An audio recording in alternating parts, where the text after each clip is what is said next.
Easiest good deed جو ہے، آسان ترین نیکیوں میں سے یہ نیکی ہے کہ بندہ ذکر الہی کرتا رہے، درود پاک پڑھتا رہے. بیٹھے بیٹھے نیکیاں مل رہی نا. آپ جاب کرتے ہوں گے، آپ کاروبار کرتے ہوں گے، جاتے ہیں آفس پر، کام کرتے ہیں، ٹائم دیتے ہیں، تب جا کے کچھ ارننگ ہوتی ہے. ادھر تو بیٹھے بیٹھے رحمتوں کی برسات شروع ہو سکتی ہے. کہیے سبحان اللہ، الحمدللہ، اللہ اکبر. میں نے جب یہ شروع کیا تو گھڑی میں 3:03 ہو رہے تھے فیضان مدینہ کی، ابھی بھی اتری ہیں، یعنی 1 منٹ بھی آگے نہیں بڑھی گھڑی. اور میں نے کیا کما لیا اور آپ نے کیا کما لیا، اللہ قبول فرما لے. حدیث پاک کا مضمون ہے جو ایک بار سبحان اللہ کہے جنت میں درخت لگا دیا جاتا ہے. الحمدللہ پر جنت کا درخت ہے، اللہ اکبر پر جنت کا درخت ہے. اور آپ کو پتہ ہے تمام اذکار میں، تمام ذکر میں سب سے بڑا ذکر، افضل ذکر کون سا؟ افضل الذکر لا الہ الا اللہ، حدیث پاک ہے. اچھا، ہم سارے ہی مسلمان چاہتے ہیں، میں کئی بار اپنے بیان میں اس جملے کو ایڈ کرتا ہوں اور اسی نیت سے کرتا ہوں کہ نہ جانے کسی ایک کی بھی عادت پڑ گئی تو چلے مجھے بھی ثواب مل جائے گا. اگر میں آج یہ سوال کروں آپ سب سے، کون کون چاہتا ہے مرتے وقت کلمہ نصیب ہو؟ سب نے ہاتھ اٹھا لیا. اور کیوں نہ چاہے گا، مسلمان کی تو تمنا یہی ہے اللہ مرتے وقت کلمہ نصیب کرنا. کیوں؟ کیونکہ حدیث پاک میں بھی مضمون ملتا ہے نا کہ جس کا آخری کلام لا الہ الا اللہ ہوگا دخل الجنہ، وہ جنت میں داخل ہو جائے گا. ٹھیک ہے نا؟ لیکن ایک سوال ہے کہ مرتے وقت تو سارے چاہتے ہیں کلمہ پڑھنا. آج پورے دن میں کتنی بار کلمہ پڑھا ہے؟ پچھلے پورے ہفتے میں کتنی بار ہم نے کلمہ پڑھا ہے؟ یعنی جیتے جی کلمہ پڑھنے کے لیے تیار نہیں ہے، مرتے وقت سارے کلمہ چاہ رہے ہیں. بھائی روز پڑھے نا، کوئی ایک تسبیح تو کلمے کی روز پڑھیں، افضل الذکر ہے. اور لا الہ الا اللہ کہنے پر بھی جنت میں درخت لگا دیا جاتا ہے. اور یاد رکھیے جب بھی آپ برڈن میں ہوتے ہیں نا، زبان سے جملے ادا کرنا مشکل ہو جاتے ہیں. کبھی آپ کے سر میں درد ہو، بخار ہو، آپ کو بات کرنے کا جی نہیں چاہتا، کوئی آ کر بات کرے، آپ کہتے ہیں آج تھوڑا سا طبیعت ٹھیک نہیں، آج موڈ نہیں ہے بات کرنے. ایسے ہی نا، you don't want to speak whenever you feel tired or whenever you feel sick. جب بھی بیمار ہوں گے، تکلیف میں ہوں گے، برڈن ہوگا، بات کرنا نہیں چاہیں گے. آپ کو پتہ ہے سکرات کا وقت تو سب سے زیادہ تکلیف کا وقت ہوگا. علماء کہتے ہیں اس دن زبان بھاری ہو جائے گی. اپنی زبان کو کلمے کا عادی بناؤ تاکہ سکرات کے وقت بھی کلمہ نکل جائے، زبان سے ادا ہو جائے. تو let's make a beautiful intention. آج نیت کر لیں، پہلی نیت. انشاءاللہ بیان چلے گا اسی طرح کہ ہم انشاءاللہ کچھ نیتیں اور کچھ پلانز کریں گے. اپنے فیوچر پلاننگ پر بات آج کر لیتے ہیں نا، اس سے اچھا کون سا ٹائم ہوگا. ہم شکریہ ادا کرتے ہیں دعوت اسلامی کی مجلس کا کہ سال کے شروع میں اور رجب کے شروع میں، دونوں کمال کے مہینوں میں ہمیں بلا لیا گیا ہے اور ہم اپنی زندگی کے بارے میں کچھ اہم ڈیسیشنز، کچھ اہم پلان کر لیتے ہیں. تو فرسٹ انٹینشن از کہ انشاءاللہ اب روزانہ اللہ اور اس کے رسول کا ذکر کروں گا انشاءاللہ. اور اس کے لیے وقت نکالیں، صرف نیت سے کام نہیں ہوگا. You have to make your schedule. اب آپ کہیں حضرت بزی لائف ہے، الگ سے ٹائم کہاں سے نکالیں؟ آپ اپنے ٹائم کے اندر ہی ٹائم نکال سکتے ہیں. بہت سارے ایسے ٹائم ہوتے ہیں جو فارغ ہوتے ہیں. آپ ڈرائیو کرتے وقت فارغ ہوتے ہوں گے، آپ ٹریول کرتے وقت، آپ کی ظاہر ہے اس وقت کوئی ایکٹیویٹی تو نہیں ہے نا، اس وقت ذکر کر لیں. آپ پلان کر لیں کہ جب بھی ٹریول کروں گا میری زبان درود پاک پڑے گی، ذکر اللہ کرے. تسبیح جیب میں رکھنا شروع کر دیں، گاڑی میں رکھنا شروع کر دیں. جب بھی واک کریں تو واکنگ ٹائم کو ذکر درود ٹائم بنا دیں. مزے کو مزہ آ جائے گا، آپ حیران ہو جائیں گے اتنے سارے ذکر اور اتنے سارے درود پڑھ لیں گے آپ. بس بات یہ کہ ذہن بننے کی دیر ہے کہ یار میں یہ چنک آف ٹائمز جو ہیں اس کو یوز کروں. اب آتے ہیں جو رجب کا مہینہ ہے، اس مہینے کی کیا کمال کی بات ہے. جیسے میں کہا تینوں کمال کے مہینے ہیں، اللہ کا مہینہ ہے اور رجب کے بارے میں یہ جو سیکوینس ہے اس کے بارے میں علامہ صفوری رحمۃ اللہ تعالی علیہ بڑی پیاری بات فرماتے ہیں. گویا یہ بھی ایک پلاننگ دے رہے ہیں. کیا فرماتے ہیں؟ رجب بیج بونے کا مہینہ ہے، شعبان ان بیجوں پر پانی ڈالنے کا مہینہ ہے، اور رمضان فصل کاٹنے کا مہینہ ہے. ہارویسٹنگ اسی طرح ہوتی ہے نا کہ پہلے سیڈنگ ہوتی ہے، پھر واٹرنگ ہوتی ہے اور پھر کٹنگ، پھر لوگ اپنی فصل اٹھاتے ہیں. تو کیوں بیوٹیفل سیکوینس بیان کر دی، پھر اس کو انٹرپریٹ بھی کیا، اس کی وضاحت بھی کی. فرماتے ہیں جو کوئی شخص رجب میں عبادت کا بیج نہیں بوتا، شعبان میں ان بیجوں پر اپنے آنسوؤں سے پانی نہیں ڈالتا، آبیاری نہیں کرتا، وہ رمضان میں رحمت کی فصل کیسے کاٹائے گا؟ If you want to cut، اگر آپ چاہتے ہیں کہ رمضان میں مجھے رحمت کی فصل ملے تو بیج ڈالنا ہے نا. ابھی عبادت کا بیج ڈالیں، رجب کے روزے رکھیں.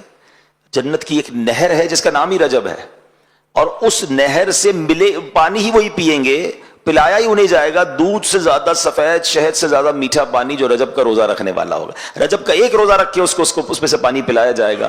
تو آج کل یقین کریں بڑے سافٹ ڈیز ہیں، بڑی آسانی سے روزہ ہو جاتا ہے، 6 بجے کے قریب افطار ہو جاتا ہے. تو اگر تھوڑا سا پلان کر لیں اپنے شیڈیول کو، پورا ہفتہ نہیں تو کم از کم ہفتے میں 1-2 دن ویکینڈز پر روزے رکھنا شروع کر دیں، تو یہ ایک وہ نیکی ہے جو ایکسٹرا آپ کے نامہ اعمال میں بہت زبردست اضافہ ہو جائے گا. اور اس کے فضائل سبحان اللہ، نفلی روزوں کے جو فضائل ہیں، پھر فرض روزوں کی عادت آسان ہو جائے گی. آپ دیکھیں رمضان میں ان لوگوں کو کوئی ڈیفیکلٹی نہیں ہوتی روزہ رکھنے میں جو پورا سال نفلی روزے رکھتے رہتے، تھوڑے تھوڑے رکھتے رہتے ہیں نا، ان کے لیے نارمل ہو جاتا ہے. اور کچھ لوگوں کے لیے رمضان بڑا ڈیفیکلٹ ہو جاتا ہے کیونکہ وہ روزے نہیں رکھتے پورا سال، تو اب ان کے لیے اچانک سے سب چیزیں چھوڑنا ڈیفیکلٹ ہو جاتا ہے. تو فار دا پریپریشن آف رمضان اچھی نیتوں کے ساتھ ہمیں رجب شعبان میں روزے بھی رکھنے چاہیے. ایک اور بڑا کمال کا ہمیں یوں سمجھے کہ ایک دن آنے والا ہے اور اس میں آلموسٹ 40 ڈیز رہ گئے ہیں، اور وہ دن ہے، وہ رات ہے شب برات. That will be the night of accountability. یہ وہ رات ہے جب میرے اور آپ کے نامہ اعمال اللہ کی بارگاہ میں پیش کیے جانے ہیں.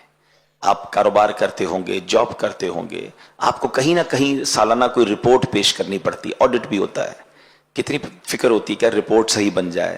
جو اکاؤنٹس میں کام کرتے ہوں انہیں پتہ ہے کہ ٹیکس رپورٹ کے لیے بڑی پریپریشن کرنی پڑتی ہے کہ ٹیکس کے ریٹرن سے پہلے ساری رپورٹ ٹھیک ہو، ورنہ کہیں ریٹرن میں پرابلم نہ ہو جائے. اسٹاک رپورٹس لوگ بنا رہے ہوتے ہیں کہ جناب اسٹاک آڈٹ ہوگا تو کہیں اسٹاک میں کمی ہوئی تو باس کو جواب دینا مشکل ہو جائے گا. ہر زندگی کے ہر شعبے میں کہیں نہ کہیں کوئی رپورٹنگ ہو رہی ہوتی ہے، مگر یہ رپورٹ کہاں جائے گی؟ یہ رپورٹ اللہ کی بارگاہ میں جائے گی. شب برات کو میرے آپ کے نامہ اعمال اللہ کی بارگاہ میں پیش کیے جائیں گے، تو اس کی کوئی پریپریشن، اس کی کوئی تیاری ہے. تو اب ہم نے کرنا یہ ہے کہ یہ جو 40 ڈیز رہ گئے نا، یہ ہمارے بک آف ڈیڈ کے لاسٹ پیجز ہیں، یاد رکھیے گا. یہ پورے سال کی جو رپورٹ ہوتی ہے نا، نامہ اعمال لکھا جاتا ہے، تو یہ 40 ڈیز کے لاسٹ پیجز ہیں. کوشش کریں کہ ان لاسٹ پیجز میں گناہ نہ ہوں، نیکیاں زیادہ ہوں، تاکہ یہ لاسٹ پیجز بڑے اچھے ہو جائیں اللہ کی بارگاہ میں پیش ہونے کے لیے. پھر جیسے 15 شعبان کے بعد کے دن ہے، وہ فرسٹ پیجز ہوں گے نیکسٹ ایئر کی بک آف ڈیڈ کے، اس کو اچھا کر لیں تو اللہ کی رحمت سے شروع اور آخر کے پیجز اچھے ہو جائیں گے. نامہ اعمال میں نیکیاں زیادہ ہوں گی تو اللہ بیچ کے گناہ بھی اپنی رحمت سے معاف فرما دے گا. تو یہ بھی ہمیں پریپریشن کرنی ہے. آئیے میں آپ کو ایک بڑا کمال کا ایمان افروز واقعہ سناتا ہوں، اور یقین کریں یہ ہسٹوریکل واقعہ ہے، مگر اس میں آپ کو اسلام کی وسعت، نبی پاک علیہ الصلوۃ والسلام کا بڑا دل، اور پھر سبحان اللہ میرے رب کی رحمت کیسی ہے، یہ سب باتیں آپ کو اس واقعے سے سیکھنے کو ملیں گی. پہلے تو یہ آپ کو یاد ہونا چاہیے کہ سرکار دو عالم صلی اللہ تعالی وسلم کے ایک بڑے ہی پیارے چہیتے صحابی اور چچا، وہ کون ہیں؟ حضرت حمزہ رضی اللہ تعالیٰ، امیر طیبہ، ٹھیک ہے نا، جو گئے مدینہ شریف تو سید الشہداء رضی اللہ تعالیٰ عنہ کی مزار پر حاضری دی ہوگی جبل احد پر. تو سید الشہداء سیدنا حمزہ رضی اللہ تعالیٰ عنہ کو جس نے شہید کیا، ٹھیک ہے، اس کا نام تھا وحشی. وہ ایک حبشی غلام تھے، اور ان کو آرڈر دیا تھا ایک خاتون نے کہ آپ نے جا کر حضرت حمزہ کو ٹارگٹ کر کے آپ نے شہید کرنا. ان کو اس خاتون کو بدلہ لینا تھا بدر کا. بدر کے مارکے میں حضرت حمزہ کے ہاتھوں بہت سارے غیر مسلم شہید ہلاک ہوئے تھے، تو اب اس کا ریونج تھا. لیکن اس ریونج میں ایک اور کام ہوا کہ حضرت حمزہ کو شہید کرنے کے بعد معاذ اللہ آپ کے جسم کو کاٹا گیا اور آپ کے جگر کو بھی چبایا گیا. اور یہ نبی پاک علیہ الصلوۃ والسلام کے لیے بہت تکلیف دہ تھا. ایک تو پیارے آقا بہت کلوز تھے حضرت حمزہ رضی اللہ تعالیٰ سے، اور پھر جب یہ معاملہ ہوا تو آپ بڑی غمگین ہو گئے، بہت آنسو نبی پاک کی آنکھوں سے بہے، اور نبی پاک بہت یاد فرماتے. اتنا پیار تھا کہ پیارے آقا علیہ الصلوۃ والسلام کونین کے والی ہوتے ہوئے کم و بیش ہر ہفتے حضرت حمزہ رضی اللہ تعالیٰ اور شہداء احد کی مزار پر کرم فرمانے کے لیے تشریف لاتے تھے. ابھی آپ غور کریں کہ نبی پاک کسی کی قبر پر چلے جائیں تو پھر اس کی رحمتوں کا عالم کیا ہوگا، تو اس پر رحمتوں کی برسات کا عالم کیا ہوگا. تو اتنا کلوز ریلیشن، لیکن وسعت قلبی، معافی اور درگزر اور اسلام سے محبت دیکھیں. اچھا یاد رہے کہ اس خاتون نے بھی، حضرت ہندا نے بھی اور وحشی نے بھی پھر اسلام قبول کر لیا. اب یہ دونوں صحابی ہیں، تو اب ہم ان کے بارے میں کوئی مائنس بات نہیں کریں گے. جب اللہ رسول نے معاف کر دیا تو ہم کون ہوتے ہیں بات کرنے والے. مگر میں بتانے کے لیے کہہ رہا ہوں کہ کتنا بڑا معاملہ تھا یہ. لیکن ہوا کیا کہ نبی پاک علیہ الصلوۃ والسلام نے اپنا ایک قاصد بھیجا، اپنا ایک نمائندہ بھیجا. کس کے پاس؟ حضرت وحشی کے پاس، جو اس وقت ایمان نہیں لائے تھے، کہ وحشی کو جا کر اسلام کی دعوت دو. اب آپ غور کریں کتنی بڑی مہربانی تھی. معاف تو کر دیا، مگر کسی کو کفر سے نکال کر اسلام میں داخل کر دینا، اس پر کتنا بڑا احسان ہے. اس کی تو آخرت بن جائے گی نا. تو جب نبی پاک علیہ الصلوۃ والسلام کے جو نمائندہ تھے وہ وحشی کے پاس پہنچے اور ان کو اسلام کی دعوت دی، تو انہوں نے بڑا کمال کا ذکر کر دیا. وہ کہتے ہیں کہ تمہارے نبی علیہ الصلوۃ والسلام سے جا کر کہو کہ اے محمد صلی اللہ علیہ وسلم آپ مجھے اسلام کی دعوت کیسے دے رہے ہیں؟ کیونکہ آپ تو فرماتے ہیں جس نے کسی جان کو قتل کیا یا اللہ کا شریک ٹھہرایا یا بدکاری کی، قیامت کے دن اس کا عذاب دگنا کر دیا جائے گا اور وہ ہمیشہ اس میں رہے گا۔ میں نے تو سارے کام کیے ہیں، میں نے تو یہ سارے کام کیے، میں قتل بھی تو کیا تھا، حضرت حمزہ کو شہید کر دیا تھا، اور باقی سارے کام تو میں نے تو یہ سارے کام کیے، تو آپ مجھے اسلام کی دعوت کیسے دے رہے ہیں؟ میرے لیے کوئی رخصت ہے؟ میں اسلام قبول بھی کر لوں اور بخشا بھی نہ جاؤں تو پھر کیا فائدہ اسلام قبول کرنے کا؟ آپ سوچیں، نیگوشیشن ہو رہی ہے، حالانکہ یہ وہ شخصیت ہے جنہوں نے نبی پاک کے چچا کو شہید کیا ہے۔ قاصد آئے کہتے ہیں حواشی تو یہ کہہ رہے ہیں یا رسول اللہ کہ میں نے تو یہ سارے غلط کام کیے ہیں، تو میرے لیے کوئی رخصت ہے کہ نہیں ہے؟ اللہ اکبر۔ تو اب کیا ہوا؟ سبحان اللہ، اب اللہ کریم کی بارگاہ سے ایک آیت نازل ہوتی ہے، قرآن میں یہ آیت نازل ہوتی ہے، الا من تاب وآمن وعمل عملا صالحا، ترجمہ کنز الایمان، مگر جو توبہ کرے اور ایمان لائے اور اچھا کام کرے، یعنی توبہ کر لے، ایمان لے آئے اور اچھے کام کرے، اب اس کے لیے گنجائش بن جائے گی، اس کی مغفرت ہو جائے گی۔ یہ قاصد گیا واپس اگین میسنجر وحشی کے پاس کہ تمہارے لیے آیت آ گئی ہے اور دیکھو یہ ریلیف ملا ہے۔ تو وحشی کہتے ہیں ہو سکتا ہے میں ان چیزوں پہ عمل نہ کر سکوں، میں نیک عمل نہ کر سکوں، میں پراپر توبہ نہ کر سکوں، ایمان تو لے آؤں گا، تو اس میں گارنٹی تو نہیں ہے، کوئی اور رخصت ہے؟ اب غور کریں کہ اللہ کریم کی رحمت کا عالم کیا ہے اور نبی پاک کی وسعت قلبی کا عالم کیا ہے۔ پھر قاصد واپس آئے، کہتے واشی کہتا ہے مجھے امید ہے کہ نہ کر سکوں اگر میں ان تمام باتوں پر عمل، تو پھر کیا ہوگا میرا؟ ایک اور قرآن کی آیت نازل ہوئی، ہائے ہائے، اللہ کی رحمت تو دیکھیں، قرآن میں رب ارشاد فرماتا ہے ان اللہ لا یغفر ان یشرک بہ ویغفر ما دون ذلک لمن یشاء۔ اب کیا اس آیت میں حکم ہوتا ہے؟ اللہ فرماتا ہے بے شک اللہ اسے نہیں بخشتا کہ اس کے ساتھ کفر کیا جائے، اور کفر سے نیچے جو کچھ ہے جسے چاہے معاف فرما دیتا ہے۔ یعنی کفر کے بعد تو آلموسٹ سب معاف ہو گیا نا۔ وہ واپس گئے واشی کے پاس، مبارک ہو دوسری آیت آ گئی ہے، اب تمہارے لیے اور ریلیف آ گیا ہے۔ واشی کہتا ہے اس پہ بھی اللہ نے یہ فرمایا نا اللہ جسے چاہے معاف کرے، ہو سکتا ہے مجھے معاف نہ کرے۔ لک ایٹ دا وے، اس میں تو اللہ نے یہ فرمایا نا اللہ جسے چاہے معاف کر دے، تم نہ مجھے معاف نہ کیا تو مجھے تو گارنٹی چاہیے، کوئی رخصت ہے میرے لیے؟ اللہ اکبر۔ پھر قاصد آتا ہے، کہتا حضور واشی تو یہ کہہ رہے ہیں۔ اللہ اکبر۔ اب قرآن کی ایک اور آیت نازل ہوتی ہے، اب ذرا یہ آیت سنیے گا، میرے رب کی مہربانی دیکھیں۔ اللہ فرماتا ہے کل یا عبادی الذین اسرفوا علی انفسہم لا تقنطوا من رحمت اللہ ان اللہ یغفر الذنوب جمیعا انہ هو الغفور الرحیم۔ اللہ فرماتا ہے تم فرماؤ اے میرے وہ بندوں جنہوں نے اپنی جانوں پر زیادتی کی، اللہ کی رحمت سے نا امید نہ ہو، بے شک اللہ سب گناہ بخش دیتا ہے، بے شک وہی بخشنے والا مہربان ہے۔ خود اعلان ہو گیا کہ رحمت سے مایوس نہیں ہونا ہے، اللہ سب بخش دیتا ہے۔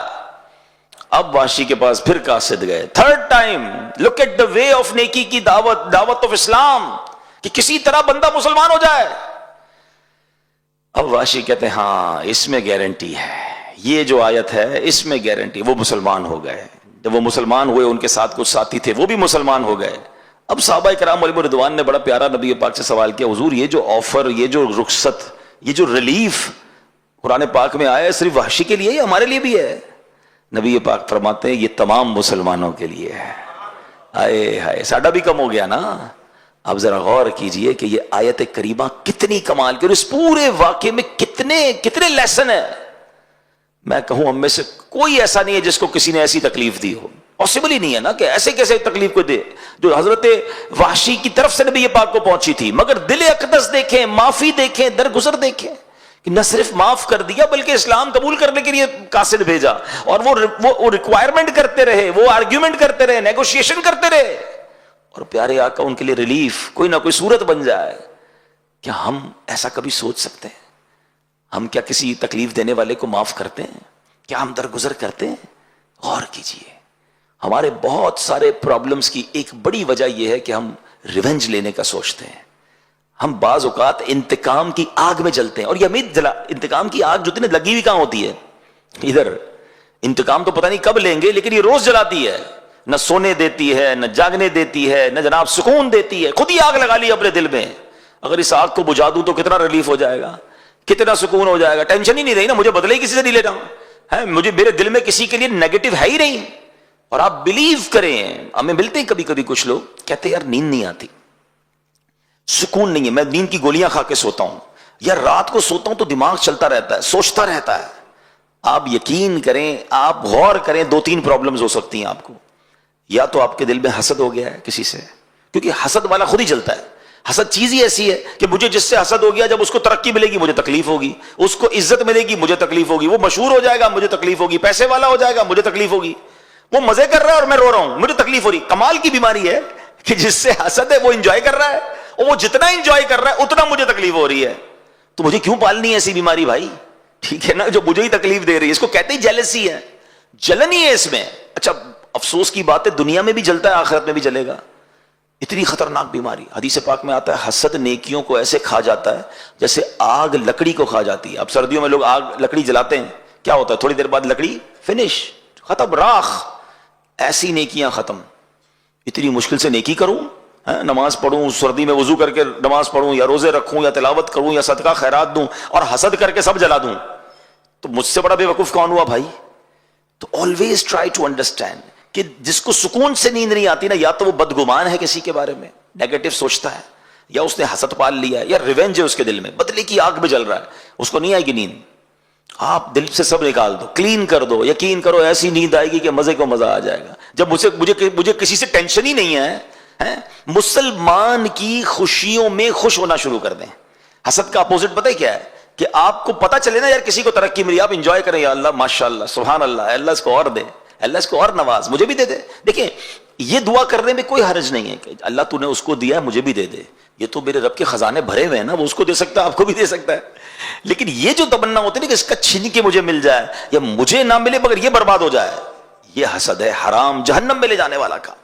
اچھا پھر اس کی جو کانسیکوینسز ہے نا وہ بڑے خطرناک ہے. نیند ہی نہیں آئے گی, ٹینشن بہت ہے, دل جل رہا ہے, اور پیارے آقا سب کو معاف کر رہے ہیں, ایسے شخص کو بھی معاف کر رہے ہیں. تو اب میں اور آپ اس واقعے سے پہلے تو یہ سیکھیں کہ ہم نے معاف کرنا ہے, درگزر کر. دیکھیں we are living with in human beings, ہم انسانوں کے درمیان جی رہے ہیں نا, انسان سے خطا ہو جاتی ہے.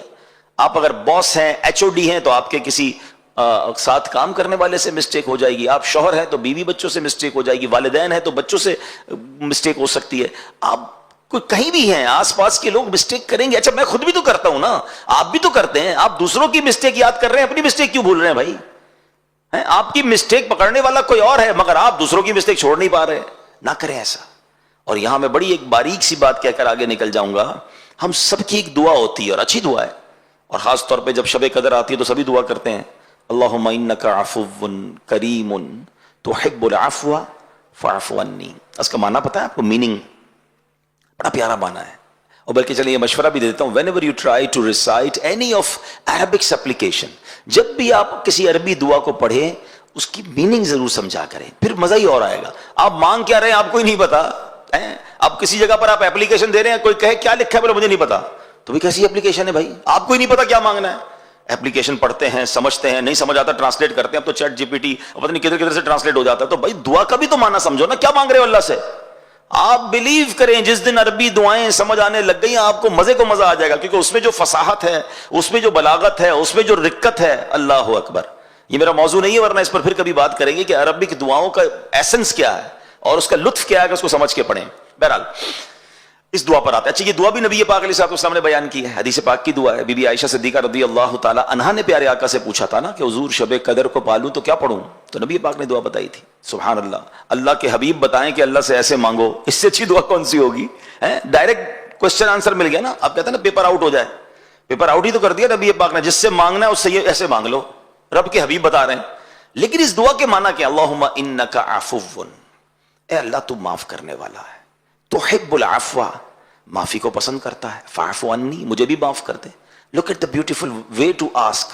مگر اب میں آپ سے ایک سوال کرنا چاہتا ہوں, میں اللہ سے تو یہ کہہ رہا ہوں اللہ تو معافی کو پسند کرتا ہے, مجھے معاف کر دے. میں نے بندوں کو معاف کر دیا ہے. ایک ایسی دعا ہے کہ میں کہوں یا اللہ تو مجھے معاف کر دے, میں تیرے بندے معاف نہیں کروں گا, میں تو بدلہ لوں گا, میں تو انتظار میں بیٹھا ہوں.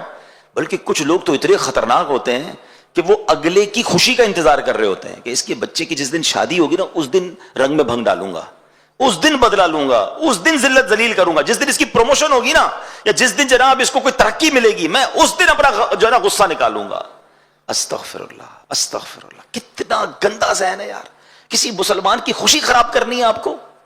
سوچیں وہ لوگ, کیونکہ یہ لائیو بھی جا رہا ہے میرا بیان, خدا کے واسطے سوچیں, وہ رشتہ دار سوچیں کہ اللہ نے اس بھائی کے گھر میں خوشی دی, ارمانوں سے وہ خوشی کر رہا ہے, اور آپ اس نیت سے جا رہے ہو اس خوشی میں, یا نہیں جا رہے ہو اس خوشی میں کہ میں اس کی خوشی کو خراب کروں. ایسا نہ ہو تمہاری ساری خوشیاں خراب ہو جائیں, ایسا کبھی نہیں سوچنا چاہیے. تو سنیے کیسی دعا ہے, اے اللہ میرے سارے گناہ معاف کر دے, میں تیرے بندوں کو معاف نہیں کروں گا. یہ کیسی دعا ہے مجھے بتاؤ نا. مزہ کیا ہے کہ میں پہلے سب کو معاف کروں, جس نے بھی مجھے ستایا, تکلیف پہنچائی, اور پھر اللہ سے عرض کروں اے کریم تو سب سے بڑا معاف کرنے والا ہے, میں تو بندہ ہوں نا, میں نے بندہ ہو کر تیرے سارے بندوں کو معاف کر دیا, اب اے کریم تو بھی مجھے معاف کر دے. پھر دل سے نکلے گی نا, پھر اس کا لطف بھی اور ہوگا. تو اپنے دلوں کو صاف کیجئے. دس از دا سیکنڈ ریزولوشن, ایک دوسری اچھی نیت نئے سال کی اور نئی پلاننگ کی, کہ دل صاف ہونا چاہیے, دل کلین ہونا چاہیے. یہ حسد, بدگمانی, لیگ پولنگ, یہ بہت سارے اداروں میں چل رہا ہوتا ہے. یار یہ کیوں ترقی کر رہا ہے, اس کو کیوں ترقی مل رہی ہے. دیکھیے یاد رکھیں, پتہ نہیں کیوں ہمارا یہ مائنڈ سیٹ بن جاتا ہے کہ اس کی ترقی میری ترقی میں رکاوٹ ہے. ایسا نہیں ہے, ہر بندہ اپنا نصیب لے کر آتا ہے. یار ایک سمندر ہے, سمندر میں کیا مچھلی کو راستہ ڈھونڈنا پڑتا ہے کہ یہ مچھلی ہٹے گی تو مجھے راستہ ملے گا. اتنا بڑا سمندر ہے اللہ کی رحمت کا, اس کو بھی تیرنے دو, آپ بھی تیرے, آپ اپنے بلبوتے پر آگے بڑھے نا, اس کو پیچھے کر کے آگے کیوں بڑھنا ہے.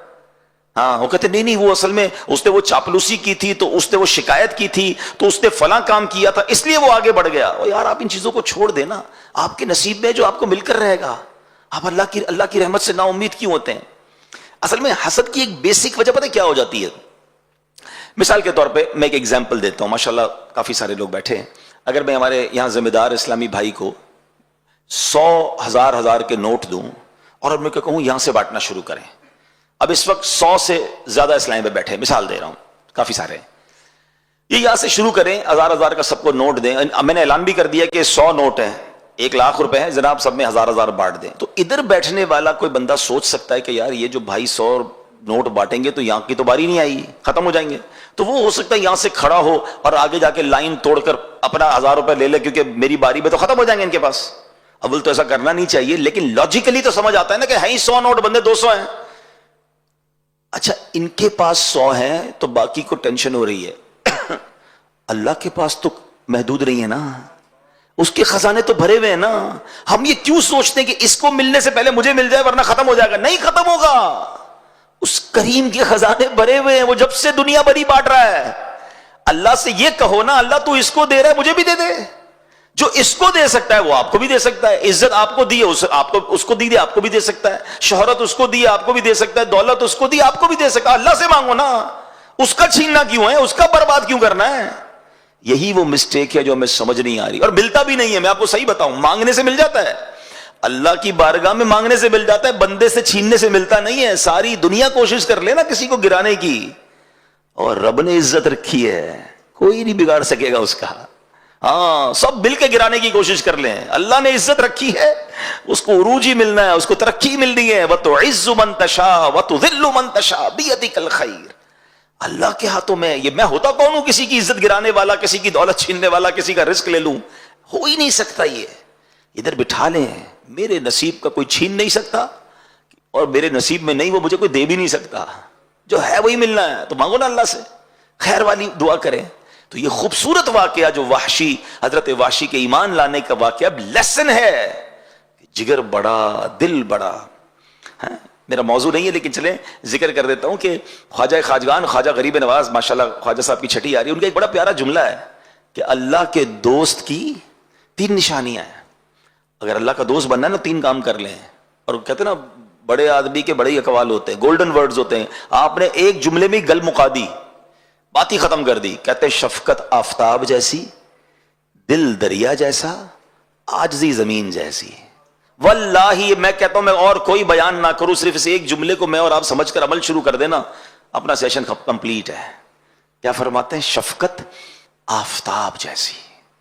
یعنی شفقت کیا ہوتی؟ پیار, محبت. آفتاب کس کو کہتے ہیں؟ سورج کو. سورج صبح نکلتا ہے تو ڈسکریمنیشن کرتا ہے کہ جناب آج جو ہے میں صرف مسلمانوں کو روشنی دوں گا, غیر مسلم کو نہیں دوں گا. آج صرف اللہ کے فرما برداروں کو دوں گا, نافرمانوں کو نہیں دوں گا. آج پیسے والوں کو روشنی ملے گی, غریبوں کو نہیں ملے گی. آج آبادیوں کو روشنی ملے گی, جنگلوں کو نہیں ملے گی. Not at all. شفقت پوری دنیا کو روشنی دیتا ہے بلا کسی ڈسکریمنیشن کے. ایسا ہی ہے. اور ہم کیا کرتے ہیں, ہماری مسکراہٹ بھی بڑی قیمتی ہے, جاننے والوں کو ہی دیں گے, جس کو جانتے نہیں اس کے آگے مسکراتے بھی نہیں ہیں, بلکہ ملاقات شیک ہینڈ بھی نہیں کرتے. شیک ہینڈ بھی اسی سے کرے گے جس کو جانتے. نماز پڑھنے حالانکہ مسجد میں گئے ہیں, مگر جس کو نہیں جانتے اس کو نہیں. خاص طور پہ اگر کوئی غریب کپڑوں والا ہے اس کو تو ملے گا کوئی نہیں. یہ کیا ہو گیا؟ اخلاق تو سب کے ساتھ ہونے چاہیے نا. ہاں, ہمارے الگ الگ چہرے ہیں کچھ لوگوں کے. اپنی آفس پہ بڑے با اخلاق, اسمائلی فیس, کسٹمر سروس پہ کام کر رہا ہوں نا, اپنے کسٹمر کے ساتھ بڑے بڑے سافٹ مینر ہوں گے. یہی بندہ جب گھر جاتا ہے تو ببر شیر بن جاتا ہے. گھر والے ساری ٹینشن میں جب بندہ یہ گھر جاتا ہے, بھائی ایمرجنسی آ جاتی ہے کچھ لوگوں کے گھر میں, جلدی کھانا ریڈی کرو, گرم کرو ورنہ خیر نہیں ہے. روٹی گرم نہیں ہوئی تو ڈانٹ پڑے گی, چائے ٹھنڈی ہو گئی تو ڈانٹ پڑے گی, استری نہیں ہوئی تو ڈانٹ پڑے گی, جوتے پالش نہیں تو خیر نہیں. بندہ کہ بندہ گھر میں آیا, انسپیکٹر آیا ہے. حالانکہ حدیث پاک کا مضمون ہے کہ تم میں بہترین وہ ہے جو اپنے گھر والوں کے ساتھ اچھا ہے, اپنے گھر والوں کے ساتھ بہترین ہے. اور پھر نبی پاک اپنے بارے میں فرما رہے, سن لو میں تم سب سے زیادہ اپنے گھر والوں کے ساتھ بہترین ہوں. مگر ہم ہیں ایسے. اچھا, پھر گھر والوں بھی کیٹیگرائز کر دیا نبی پاک علیہ الصلوۃ والسلام نے. اس میں بھی ون آف دا ٹاپ کون ہے کہ ایک بار پیارے آقا علیہ الصلوۃ والسلام کی بارگاہ میں ایک شخص آیا, کہتے حضور میرے سب سے زیادہ اخلاق کی حقدار کون ہے؟ فرمایا تیری ماں. کہ حضور اس کے بعد؟ فرمایا تیری ماں. کہ تھرڈ ون, تیسرا کون حضور؟ فرمایا تیری ماں. پھر کہتے حضور اب کون؟ فرمایا تیرا والد. ہائے ہائے ہائے. ایک اور خوبصورت بات بتاؤں, علماء نے اس حدیث کو بڑا خوبصورت انٹرپریٹ کیا ہے, بڑی پیاری اس کی شرح بیان کی ہے. وہ کہتے ہیں نا ہم خود ہی حدیث سمجھ لیں گے, خود ہی قرآن سمجھ لیں گے. بھائی ہمارے پاس وہ علم نہیں ہے جو علماء کرام اور مفسرین اور شارحین کے پاس ہے. مشکل کتابوں کو آج بھی پڑھنے کے لیے استاد چاہیے ہوتا ہے. اگر یہی کتابوں سے پڑھ کے علم کرنا آسان ہوتا تو چلیں آج سے MBBS کی کتابیں خود ہی پڑھ لیں, ڈاکٹر بن جائے اور آپریشن شروع کر دیں. ہر آپریشن یوٹیوب پر بھی موجود ہے, ہر آپریشن کتاب میں بھی لکھا ہوا ہے. اٹھائیں چھری, اٹھائے کاٹے, کاٹ دے بندہ. بندہ کہ نہیں بھائی کتاب سے آپریشن نہیں ہوتا, پریکٹس سے ہوتا ہے, ٹیچر چاہیے. اس میں سب سمجھ آتی ہے کہ ہاں بھائی جب تک پریکٹس نہ ہو, ہاؤس جاب نہ ہو, بندہ علاج نہیں کر سکتا, وکالت نہیں کر سکتا, فلاں کام. علم کے بارے میں, دین کے بارے میں بندہ کہتا ہے علماء کی کیا ضرورت ہے. یہ سوشل میڈیا پہ یہ بھی تو شوشے چھوڑے جا رہے ہیں نا کہ بھائی کیا ضرورت ہے علماء کے پاس جانے کی, کتابیں ہیں نا, گوگل سے سرچ کرو, گوگل مفتی فتوا دے دے گا. اللہ کے بندو, مفتی گوگل ذرا سوچو تو صحیح, گوگل بنایا کس نے؟ یہ ساری ٹیکنالوجیز کیا مسلمانوں نے بنائی ہیں؟ تو کیا آپ کو نہیں لگتا کہ اس میں کچھ ایسا بھی ڈال دیا ہو جو اسلام کے خلاف ہو؟ آپ تو سرچ کریں گے اور عمل کر لیں گے. آج بھی معاذ اللہ ہم کام کر رہے ہیں دعوت اسلامی والے اس پر کہ آج بھی بدقسمتی سے اسلام لکھیں, قرآن لکھیں, دین لکھیں, سرکار علیہ السلام کا نام لکھیں, ٹاپ پر بدعقیدوں کی باتیں آ جاتی ہیں, غیر مسلموں کی باتیں آ جاتی ہیں, معاذ اللہ قادیانیوں کی باتیں آ جاتی ہیں. تو اس دعوت اسلامی اس کو کاؤنٹر کر رہی ہے, ہمارا IT ڈپارٹمنٹ پورا اس پر کام کر رہا ہے. مگر یہ سوچنے کی بات ہے نا کہ دین جو ہے وہ کیسے بغیر علماء کے اور بغیر ایکسپرٹ سے میں سمجھوں گا. اب صرف اس حدیث پر اگر میں بات کروں, ایک عام نوجوان پڑھے کہ یار پھر تو والد کی کوئی فکر ہی نہیں کرنی, ماں 3 بار نبی پاک نے فرمایا بس میں جانوں میری ماں جانے, ابا گیا فارغ, اپنی طرف سے فیصلے نہیں کرنے. اب علماء نے اس کو انٹرپریٹ کیا, سنیے گا. علماء فرماتے ہیں نبی پاک کا ہر لفظ جو ہے نا وہ اہمیت کا حامل ہے. پیارے آقا کی زبان سے نکلا ہے نا, وہاں سے کوئی فضول بات کا تو تصور ہی نہیں ہے نا. وہ دہن جس کی ہر بات وحی خدا, چشمہ علم و حکمت پہ لاکھوں سلام. 3 بار ماں کیوں کہا اور 1 بار والد کیوں کہا؟ دیر از اے لاجک بیہائنڈ دس. اور کیا خوبصورت لاجک بیان کی علماء نے.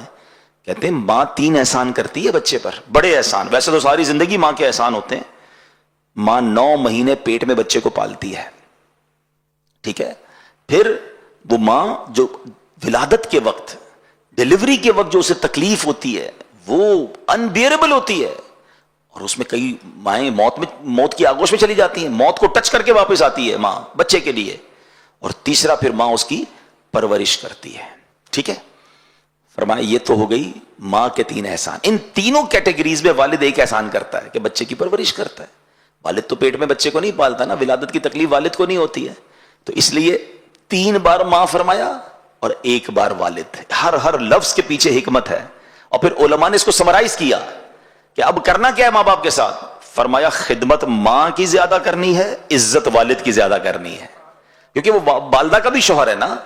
تو اب اس کی عزت ماں سے زیادہ عزت والد کی کرنی ہے, مگر خدمت جو ہے دونوں میں ملا کر وہ والدہ کی زیادہ کری. مگر نا come again to the point کہ الگ الگ چہرے ہیں نا, شفقت سب کے لیے آفتاب جیسی نہیں ہے. دوست کے لیے آدھی رات کو حاضر. کوئی دوست ہمیں رات کو فون کرے یار ذرا موٹر سائیکل خراب ہو گئی کہیں گاڑی خراب ہو گئی, رات کو 3 بجے پہنچ جاتے ہیں دوست کے پاس. میں نہیں کہتا دوستوں کے ساتھ اچھا برتاؤ نہیں ہونا چاہیے مگر کبھی رات کو دیر سے امی ابو کوئی کام کہہ دیں, دوائی لانی ہو, کوئی خدمت کرنی, امی ابھی ٹائم نہیں ہے, تھکا ہوا ہوں, سونا ہے, صبح آفس جانا ہے, تو بتاؤ نا یہ کیا کیٹیگری ہے؟ پریورٹی کس کو دینی تھی؟ ماں باپ کو, فیملی کو, پھر بار والوں کی باری آنی تھی. تو خیر خواجہ صاحب کا جملہ آج میں چاہوں گا آپ یاد کر کے جائیں, شفقت آفتاب جیسی. دوبارہ ریپیٹ کر لیں, شفقت آفتاب, دل دریا جیسا. اب دل دریا جیسا سے کیا مراد ہے کہ آپ نے دیکھا ہوگا جو دریا ہے, کبھی کسی دریا پر کوئی بورڈ دیکھا ہے کہ جناب اس دریا میں صرف منرل واٹر آ سکتا ہے, آبشار کا پانی آئے گا, بارش کا پانی آئے گا, نو گندا پانی ایٹ آل نہیں.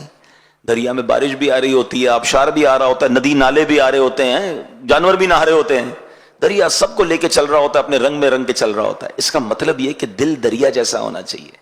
آپ کی حوصلہ افزائی کرنے والے بھی ہوں گے, آپ کو اپریشیٹ کرنے والے بھی ہوں گے, اور آپ کو کرٹیسائز کرنے والے بھی ہوں گے. زندگی میں یہ ہوتا رہتا ہے, یاد رکھیے گا.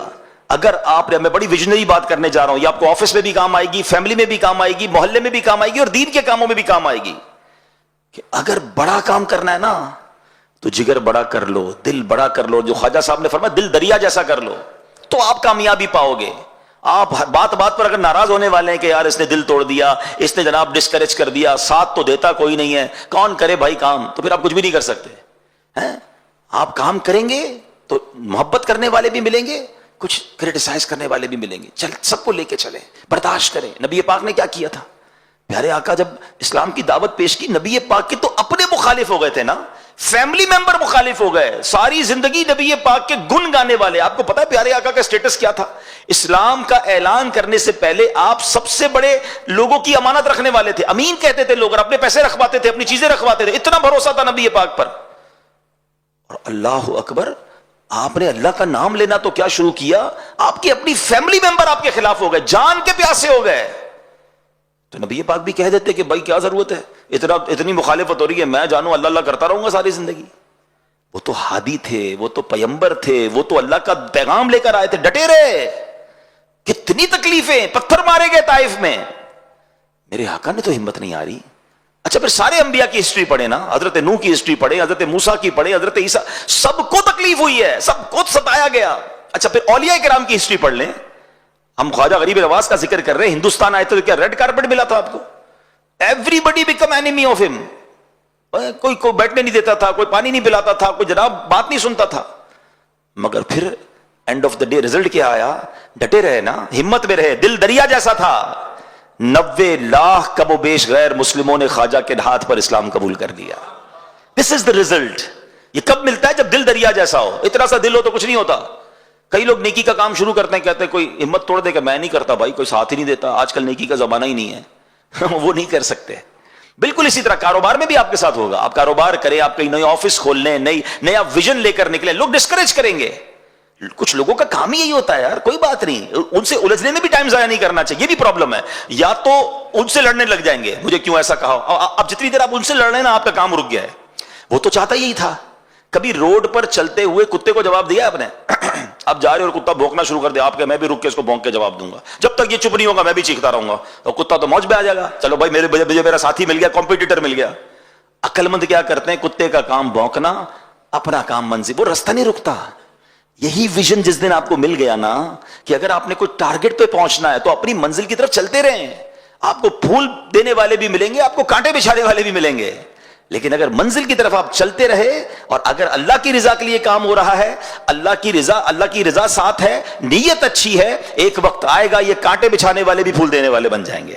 اللہ بندوں کو راضی کر دیتا ہے. ایسا ہی تو ہوا نا اولیاء کرام کے ساتھ. کیا ہوا؟ پہلے سارے مخالف تھے, آج سارے ہی چاہنے والے. مجھے بتاؤ نا, خواجہ صاحب ہمارے نہ خاندان کے ہیں, نہ ہم نے کبھی دیکھا ہے, ہم میں سے کئی اجمیر گئے بھی نہیں ہیں, کوئی خونی رشتہ بھی نہیں ہے, مگر ادھر بستے ہیں خواجہ ہمارے ہیں.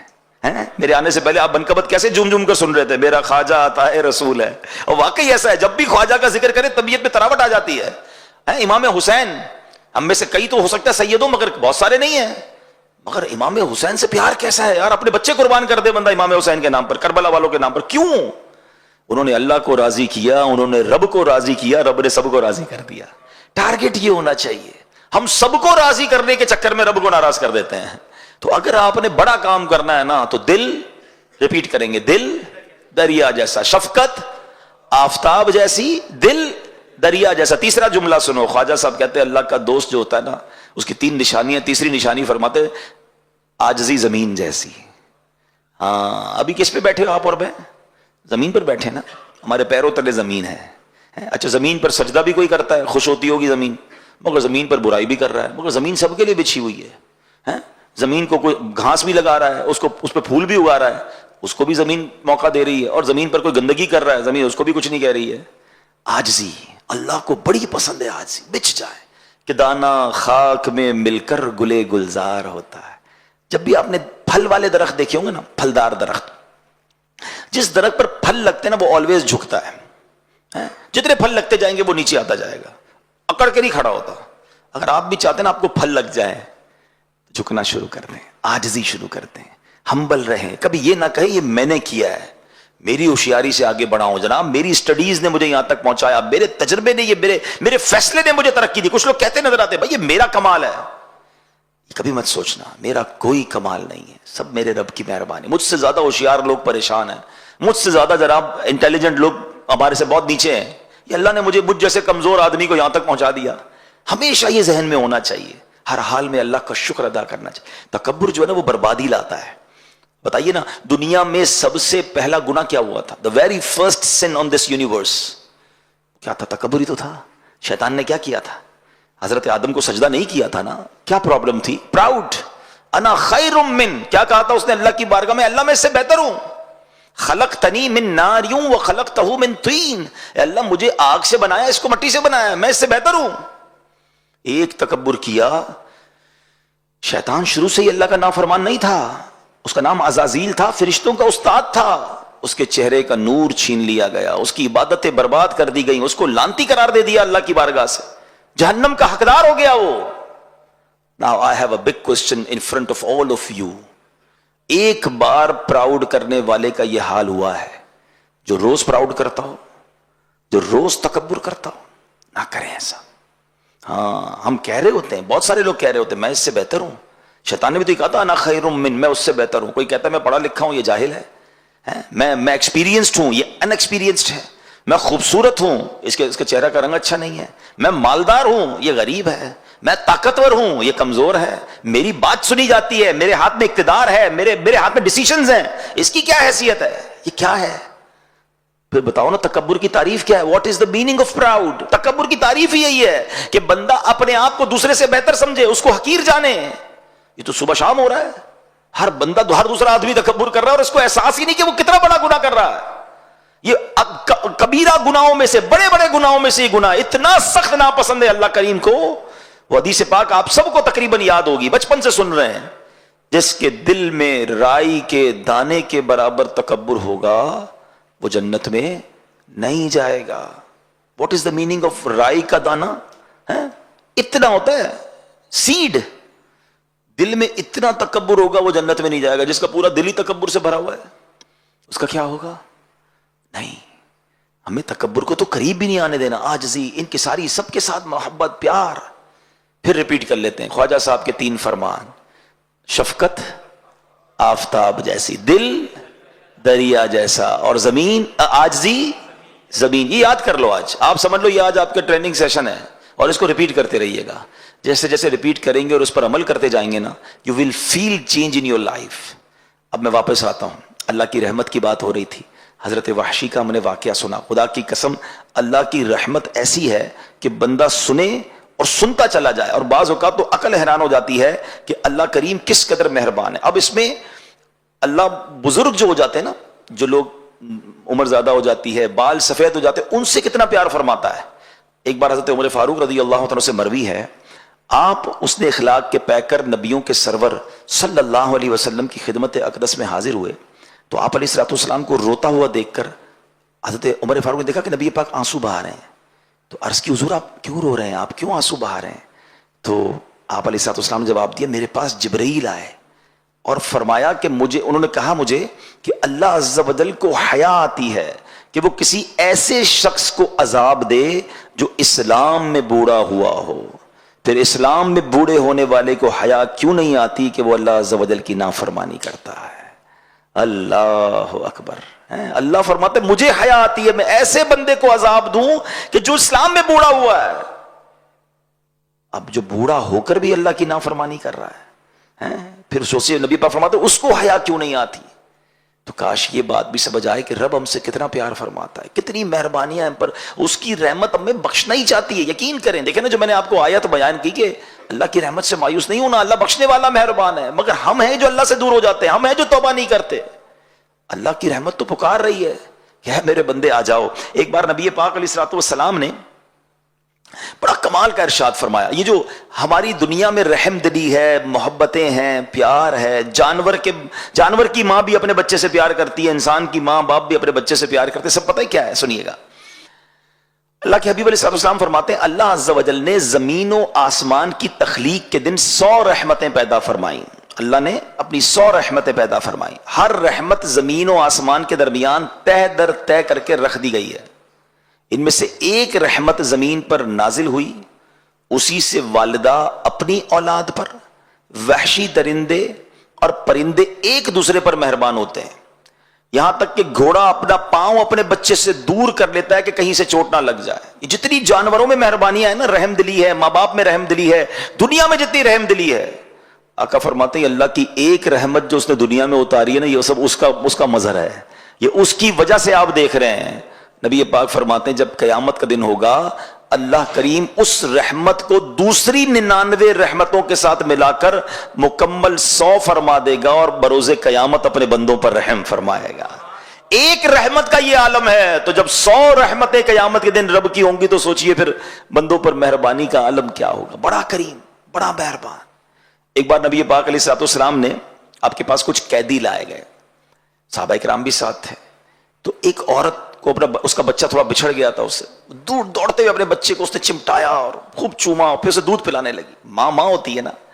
تو نبی پاک علیہ السلام نے صحابہ سے فرمایا کہ بتاؤ یہ عورت اپنے بچے کو جہنم میں ڈال دے گی؟ تو صحابہ کہتے ہیں یا رسول اللہ ہرگز نہیں, اللہ کی قسم کبھی نہیں. اتنا پیار کرنے والی ماں کیسے بچے کو جہنم میں ڈالے گی؟ تو سرکار دو عالم علیہ السلام نے فرمایا اللہ عز و جل اپنے بندوں پر اس سے کہیں زیادہ رحم و کرم کرتا ہے جتنی یہ عورت اپنے بچے پر مہربان ہے. ایسا مہربان ہے میرا مولا. تو پھر اللہ سے محبت نہ کی جائے, اللہ کا قرب حاصل نہ کیا جائے, اس سے راضی نہ کیا جائے. کیسے ہم کہ اللہ ہی کو ناراض کر دیتے ہیں. اللہ کہ وہ ہم پر اتنا مہربان. میری ماں کے دل میں محبت ڈالنے والا میرا رب ہے. میرے والد کے دل میں شفقت ڈالنے والا کون ہے؟ میرا رب ہے, اس نے ڈالا ہے. میں آپ کو مزے کی بات بتاؤں, آپ میں سے جو والدین بن گئے نا وہ میری بات جلدی سمجھ جائیں گے. جو بچہ پیدا ہوتا ہے نا, جب میں بھی پیدا ہوا ہوں گا, آپ بھی پیدا ہوئے ہوں گے, وہ بڑا فرجائل ہوتا ہے, بالکل کمزور لاغر ہے. اس کی الگ الگ خوراکیں ہیں, اس کو جناب بہت جلدی بیماری لگ جاتی ہے, اس پر بہت اس کی ٹیک کیئر کرنی پڑتی ہے. جیسے جیسے بڑا ہوتا جاتا ہے پھر زندگی کے اور معاملات چینج ہوتے چلے جاتے ہیں. بچے کے پیدا ہوتے ہی بچے کو 2 بڑے کمال کے خادم چاہیے. ہاں, ایک 24 گھنٹے کا خادم چاہیے جو اس کی گندگی بھی صاف کرے, اس کی مالش بھی کرے, اس کو ہلکی پھلکی خوراک بھی پہنچائے, اور اس کے ہر رونے پر جاگ جائے, ہر تکلیف پر بے قرار ہو جائے. ایک خادم تو ایسا چاہیے اس کو. دوسرا خادم وہ چاہیے یا دوسرا سپورٹر وہ چاہیے جو اس کی ہر چیز پر خرچ کرے, جو اس کو ضرورت ہے اس پہ خرچ کرے. ڈاکٹر کے پاس لے جانا, انجیکشن لگانا, جو بھی اس کو فیڈ چاہیے اس کے لیے وہ خرچ کرے. کپڑے چاہیے, بے لباس پیدا ہوا ہے نا. میں پیدا ہوا تھا, مجھے کون سنبھالتا ہے؟ میرے رب نے میرے ماں باپ کے دل میں وہ شفقت اور مہربانی ڈالی کہ ماں بن گئی میری خادمہ. کیسی خادمہ ہوتی ہے؟ کبھی سوچا ہے اپنے ماں کو؟ مالش کر رہی ہے, کبھی تیل لگا رہی ہے. اچھا کمال یہ ہر کام پیار سے کر رہی ہے. پیسے دے کر کسی سے بھی کام کروا لیں, وہ دل سے نہیں کر رہا تو اس کو اچھا بھی نہیں لگ رہا تو میں کسی کی گندگی کیوں صاف کروں؟ 2 لاکھ روپے کا بھی خادم رکھ لیں مگر گندگی صاف کرتے اس کو برا لگے گا. مگر ماں گندگی دیکھ کر بھی بچے کو چوم رہی ہے اور پھر بھی صاف کر رہی ہے, مسکرا کر بچے سے باتیں کر رہی ہے. اس کے رونے پر ماں کو پتا چل جاتا ہے پیٹ میں درد ہے یا بھوک لگی ہے, اپنا دودھ پلاتی ہے. یہ اللہ نے کیسا ہمارے ساتھ مہربانی کی. اگر ماں چھوڑ دیتی, ماں باپ چھوڑ دیتے ہم کو پیدا کر کے, ہم تو سسک کے مر جاتے. سردیاں ہیں تو ماں گرمی پہنچا رہی ہے, گرمی ہے تو ماں ٹھنڈک پہنچا رہی ہے, خود سردی برداشت کر رہی ہے, ہمیں گرمی دے. کمال کی خاتمہ ملی بھائی, دن رات خدمت کی. جب تک میں بولنے نہ سیکھا, جب تک چلنے نہ سیکھا, بلکہ ماں تو زندگی بھر خدمت کرتی رہی. پھر اللہ نے والد کے دل میں کیا کمال کا جذبہ ڈالا کہ آدھی رات کو پیسے چاہیے مجھے ڈاکٹر کے پاس لے جانے کے لیے, مجھے انجیکشن لگانے کے لیے, مجھے پرابلم ہو جائے, والد اپنی جیب کاٹتا ہے, بچے کا علاج کراتا ہے. بچے کو دودھ چاہیے, بچے کو فیڈر چاہیے, بچے کو علاج چاہیے, بچے کو آگے جا کے بسکٹ چاہیے, واٹ ایور ہی نیڈ. شاید والد نے اپنی کئی خواہشات کو ماری ہوں گی, مگر بچے پر کبھی احسان نہیں جتایا. ہے کوئی آپ میں سے ایسا جس میں سے ہمارے ابو نے ہمیں کہا کہ بیٹا تجھے پتا ہے بچپن میں کتنا کھلایا تھا, تیرے کپڑوں کا انتظام میں نے کیا؟ وہ احسان بھی نہیں جتاتا, خوشی خوشی کر رہا ہوتا ہے, اور پھر دعا بھی کرتا ہے اللہ میرے بچوں کی خیر فرما. اللہ اکبر, یہ کیا ہے؟ کبھی سوچا اپنے خرچ بھی کر کے دعائیں ہمارے لیے کر رہا ہے, دن رات فکر ہے. دنیا میں باپ وہ رشتہ ہے, یاد رکھیے گا. ہاں, دنیا میں بہت کم ایسے لوگ ہوتے ہیں جو یہ سمجھیں کہ یہ بندہ مجھ سے آگے نکل جائے, مگر باپ وہ ہوتا ہے جو ہمیشہ یہ چاہتا ہے کہ میرا بیٹا مجھ سے آگے ترقی کرے, میرا بیٹا مجھ سے زیادہ عزت والا ہو. بلکہ کہتے ہیں نا, کسی کو کاندھے پہ بٹھاؤ تو کیا تمنا ہوتی ہے, جدھر تک میں دیکھ رہا ہوں یہ کاندھے پر بیٹھنے والا مجھ سے بھی آگے دیکھے. یہ والد ہوتا ہے. مگر بدقسمتی ہے کہ جب یہ بوڑھا ہو جاتا ہے تو بچے اس کی قدر چھوڑ دیتے ہیں, اس کی بے عزتی کرتے ہیں, اسے تکلیف پہنچاتے ہیں. خدا کی قسم کبھی یہ مت کرنا. یہ میرے رب کی مہربانی ہے جو میں ایسی ہستیاں اس نے دی ہیں. آج دنیا میں کون کس کو پوچھتا ہے یار, کون کس کے لیے خرچ کرتا ہے؟ مگر کمال ہے یار, میں پیدا ہوا تو بے لباس تھا, میں پیدا ہوا تو کمزور تھا, میں پیدا ہوا تو کچھ نہیں کر سکتا تھا, مگر قدم قدم پر مجھ پر مہربانی کرنے کے لیے اللہ نے میری ماں اور میرے والد کے دل میں ایسی شفقت محبت ڈالی کہ ان کے لیے دنیا کا سب سے مین آدمی ہی میں تھا, حالانکہ میں کچھ نہیں تھا. اب یہاں لوگ ایسی باتیں بھی کرتے ہیں, بھائی بچے پر بعض اوقات ماں باپ اس لیے مہربانی کرتے ہیں کہ بچہ بڑا ہو کے کما کے دے گا. بھول ہے تمہاری. ارے معذور بچہ پیدا ہو جائے, ماں باپ اس کی بھی خدمت کرتے ہیں. بچے کے اندر کچھ بھی نہ ہو پھر بھی ماں باپ اس کو زندگی بھر سینے سے لگاتے ہیں. یہ بے لوث پیار ہے. مگر میں یہاں اللہ کی محبت بتا رہا ہوں کہ اللہ کی مہربانی اور رحمت دیکھیں, جس نے ایسے ماں باپ عطا کیے تو رب کی رحمت کا عالم کیا ہوگا. تو آج چونکہ میں نے بات کی تھی کہ ہم نیو ایئر ریزولوشن پر اور کچھ نئے ارادوں پر بات کریں گے, because we are in the start of Rajab and we are in the start of new year.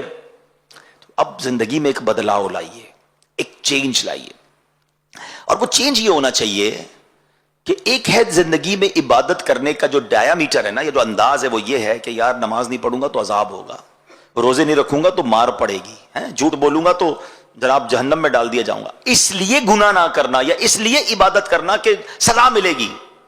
یہ ایک الگ طریقہ ہے. میں نہیں کہتا کہ یہ نہیں سوچنا چاہیے, بالکل سوچیں, لیکن اس سے اعلیٰ طریقہ پتہ کیا ہے کہ بندہ اس لیے عبادت کرے کہ میں رب کو ناراض نہیں کرنا چاہتا, میں اللہ سے پیار کرتا ہوں. جس سے پیار ہو نا اس سے ناراض نہیں کرتے, جس سے پیار ہو اس کی ہر بات مانتے ہیں. آپ کو اپنے بچے سے پیار ہے, آپ بچے کی کتنی باتیں مانتے ہیں, بچے کو ناراض نہیں کرنا چاہتے. جس کو اپنی فیملی سے پیار ہے وہ فیملی کے لیے بہت بڑی بڑی قربانیاں دے رہے ہوتے ہیں. تو جس رب نے مجھے بنایا, جس کے مجھ پر اتنے احسان, جس سے بخشش لینی میں نے, جو مہربان مولا, وہ ناراض نہ ہو جائے, یہ خیال نہیں ہونا چاہیے. یقین کریں جس دن آپ نے عبادت اس نیت سے کرنی شروع کی نا کہ رحمان کا حکم ہے اس لیے نماز پڑھ رہا ہوں, میرا رب راضی ہو جائے گا, میں اس لیے عبادت کر رہا ہوں, میں گناہ اس لیے نہیں کر رہا کہ میرا کریم مولا ناراض ہو جائے گا. یہ جو محبت میں گناہ چھوڑنا ہے نا اور محبت میں عبادت کرنی ہے, اس کا لطف ہی اور ہے. ڈر کے عبادت کرنی ہے اور ڈر کے گناہ چھوڑنا ہے, یہ بھی میں نہیں کہتا غلط ہے. سزائیں اسی لیے بیان کی جاتی ہیں کہ بندہ گناہ کی طرف نہ جائے, اور جہنم برحق ہے, عذاب برحق ہے. وہ رحمان بھی ہے تو وہ قہار بھی ہے. مگر میں آپ کو ایک اعلیٰ درجہ بتا رہا ہوں کہ پیار ایسا ہو جائے اللہ سے, محبت ایسی ہو جائے کہ اس کی محبت میں گناہ کرنے کو جی نہ چاہے, اس کی محبت میں اس کی نافرمانی کرنے کو جی ہی نہ چاہے. ایسا دل میں قرار اور پیار ہو جائے کہ بس بندہ ذکر الہی کرتا رہے کہ اپنے محبوب کا ذکر کر رہا ہوں. کائنات میں اگر سب سے زیادہ کسی سے ہمیں پیار کرنا ہے نا تو وہ اللہ کریم ہے. اپنے رب سے محبت کیجیے, اور جب آپ محبت کریں گے نا پھر دیکھیں وہ کریم کیسے خزانے, کیسی رحمتیں عطا فرماتا ہے. لیکن آج ایک اور بات, ڈیفینیشن آف ایمان بھی سمجھ کے جائیے, اور وہ کیا ہے؟ الایمان بین الخوف والرجا. ہاں, یہاں دونوں ایکسٹریم پہ نہیں جانا ہے. ایمان کس چیز کا نام ہے؟ خوف اور امید کے درمیان کی شے کا نام ہے. کچھ لوگ ادھر چلے جاتے ہیں, اتنے بے خوف ہو جاتے ہیں بھائی اللہ رحمان ہے, معاف کرنے والا, وہ گناہ پہ ہی گناہ کیے جا رہے ہیں. یہ بھی غلط ہے. اور کچھ لوگ اتنے ڈر جاتے ہیں کہ میری تو بخشش ہی نہیں ہوگی, مایوس ہو جاتے ہیں. یہ بھی غلط ہے. درمیان میں رہنا ہے, خوف بھی رہے, امید بھی رہے, رحمت کے خیال سے مسرور بھی رہوں, اور جہنم یاد آئے تو غمگین بھی ہو جاؤں, اور اللہ سے توبہ بھی کرتا رہوں. ایک بہت خوبصورت اسی بات کو حضرت عمر فاروق رضی اللہ تعالیٰ عنہ نے اپنے بیٹے کو بڑی پیاری جو ہے وہ بلکہ مولا علی شیر خدا کرم اللہ تعالی وجہ الکریم نے اپنے بیٹے کو بڑی پیاری نصیحت کی. اب یہ ذرا غور سے سن لیں, اور یہ احیاء العلوم میں امام غزالی نے تحریر فرمایا کہ اے بیٹے, اللہ تعالیٰ سے ایسا خوف رکھو کہ تمہیں گمان ہونے لگے کہ تمام اہل زمین کی نیکیاں لے کر اس کی بارگاہ میں پیش ہوں گا تو بھی وہ قبول نہیں کرے گا. یہ خوف کی لیول ہونا چاہیے. اور اللہ تعالیٰ سے ایسی امید رکھو کہ تم سمجھو کہ اگر سب اہل زمین کی برائیاں لے کر اس کی بارگاہ میں جاؤ گے تو بھی تمہیں بخش دے گا. وہ ایسا رحمان ہے. تو یہ دونوں چیزیں دماغ میں ہوں گی نا تو لائف بڑی خوبصورت گزرے گی. تو اللہ کرے کہ آج ہم ایک اچھی خوبصورت ابتدا کرنے میں کامیاب ہو جائیں کہ آج سے اپنے رب سے دل و جان سے محبت کریں گے, اس کی اطاعت کریں گے, اس سے پیار کریں گے. اور پھر آخر میں جب بہت ساری پلاننگز آپ کرتے ہیں تو میرا ایک اور مشورہ ہے, اللہ سے محبت اور رسول پاک علیہ الصلوۃ والسلام سے محبت کا ایک خوبصورت انداز یہ بھی ہے, بلکہ علماء نے پیارے آقا علیہ الصلوۃ والسلام کا یہ حق بھی لکھا کہ حق ہے نبی پاک کا امتی پر کہ ان کے روضے کی زیارت کو جایا جائے. تو اگر نیو ایئر پلان کرنا ہے, پورے سال کا پلان کرنا ہے, تو لوگ ٹریول بھی پلان کرتے ہیں. آپ میں سے بہت سارے ہیں جو ہالیڈے پہ جاتے ہیں. تو اپنے اس سال میں ایک پلان کریں کہ پہلے تو جن پر حج فرض ہو گیا ہے وہ حج فرض ہو جائے نا, پھر تاخیر نہیں کرنی چاہیے. ہاں, کیونکہ نبی پاک کی حدیث بڑا ڈرانے والی ہے جس کا مضمون ہے کہ جو حج جس پر فرض ہو گیا اور استطاعت کے باوجود حج نہ کرے تو مجھے کوئی پرواہ نہیں کہ وہ یہودی ہو کر مرے یا نصرانی ہو کر مرے. یعنی اس کے ایمان پر خاتمہ نہ ہونے کا خوف ہے جس پر حج فرض ہے اور وہ حج تاخیر کیے جا رہا ہے. اگر حج فرض ہو گیا وداؤٹ اینی ڈیلے اسی سال حج کر لیں, اور اگر حج فرض نہیں ہے, آپ حج کر چکے ہیں, تو at least once in a year Mecca مدینے کا پلان کیا کریں. ہاں اچھا, ہمارا کام تو پلان کرنا ہے نا. ہو سکتا ہے یہاں کچھ تو ایسے ہوں گے جو افورڈ کر سکتے ہیں اور کچھ ایسے ہیں جو افورڈ نہیں کر سکتے, لیکن میرا اور آپ کا کام نہیں. افورڈ کرنے والے بھی نہیں جا سکتے ہیں, بلاوا نہ آئے تو پیسے والے بھی نہیں جا سکتے. میں نے کئی دیکھے اربوں پتی ہیں, نہیں دیکھا تو مدینہ نہیں دیکھا, ساری دنیا دیکھی. اور کئی ایسے ہیں جو رہنے کو گھر نہیں ہے اور کئی بار مدینہ دیکھ لیا ہے. کہاں کا منصب, کہاں کی دولت, قسم خدا کی ہے یہ حقیقت, جنہیں بلایا ہے مصطفیٰ نے وہی مدینے کو جا رہے ہیں. تو let's plan for Mecca, let's plan for Medina, let's plan for Umrah. اللہ توفیق دے تو رمضان میں عمرہ کریں. حدیث پاک کا مضمون ہے جس نے رمضان میں عمرہ کیا گویا اس نے میرے ساتھ حج کیا. ہاں, تو اللہ سے محبت کا یہ تقاضا, واقعی محبت الہی بڑھ جاتی ہے. کعبہ دیکھ کر جو کیفیت بنتی ہے وہ تو نیکسٹ لیول ہے نا, بندہ سوچ بھی نہیں سکتا وہاں جا کے جو اس کی فیلنگز بنتی ہیں. تو کعبے کا دیدار, طواف, سعی, اور پھر اس کے بعد سبحان اللہ چلو دیکھیں وہ بستی جس کا رستہ دل کے اندر ہے, تو مدینے کی حاضری. تو اس سال میں یہ بھی ایک پلان آپ کے ساتھ ہونا چاہیے. ہالیڈے ٹرپ پر پتہ نہیں کہاں کہاں جا رہے ہوتے ہیں. سچی بات یہ کہ اس سے اچھا کون سا سفر ہوگا. دنیا دیاں سفراں تو بندہ تھک بھی تے جاندا ہے, نالے اک بھی تے جاندا ہے, پر سفر مدینے دا ہر وار بڑا سونا. جتنی بار کریں مدینے کا سفر جو ہے وہ بور نہیں کرتا, وہ اور ماشاءاللہ کیفیتیں بنتی ہیں اور برکتیں ملتی ہیں. تو میں رب کریم سے دعا کرتا ہوں یہ نیا سال اور خوبصورت مہینے, رحمتوں والے رجب, شعبان, رمضان کے مہینے ہمارے لیے برکت والے بنا دے, رحمت والے بنا دے, مکے مدینے والے بنا دے. اللہ اپنی محبت سے اضافے والے یہ مہینے اور یہ زندگی کے سال بنا دے. اور رب کریم ہمیں معافی اور درگزر کا دل عطا فرما. اور بالخصوص آخر میں چاہوں گا پھر ریپیٹ کر دیتا ہوں تاکہ یاد رہ جائے کہ آج ہم نے خواجہ صاحب کی بڑی پیاری بات سنی ہے کہ جو اللہ کا دوست ہوتا ہے اس کی 3 نشانیاں ہیں. تو ریپیٹ کر لیتے ہیں کہ وہ شفقت آفتاب جیسی, دل دریا جیسا, اور عاجزی زمین جیسی. اللہ کرے ہم ایسے بن جائیں. اللہ پاک عمل کرنے کی توفیق عطا فرمائے. آمین بجاہ